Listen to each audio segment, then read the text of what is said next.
Hey everyone, if you see SOS or SOS only on your iPhone, it means that phone isn't connected to your carrier's network.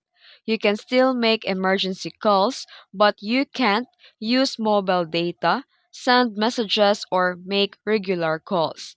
And to fix it, first open your settings, then tap the cellular, and here make sure your cellular data is turned on.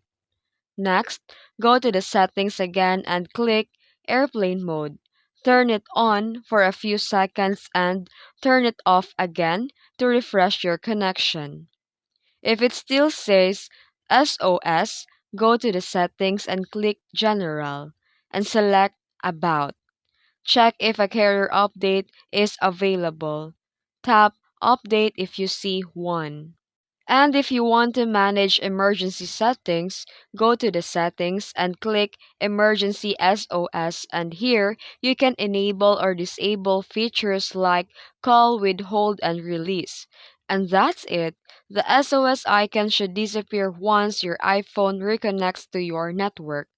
If you found this video helpful, don't forget to like and subscribe for more tutorials. Thanks for watching.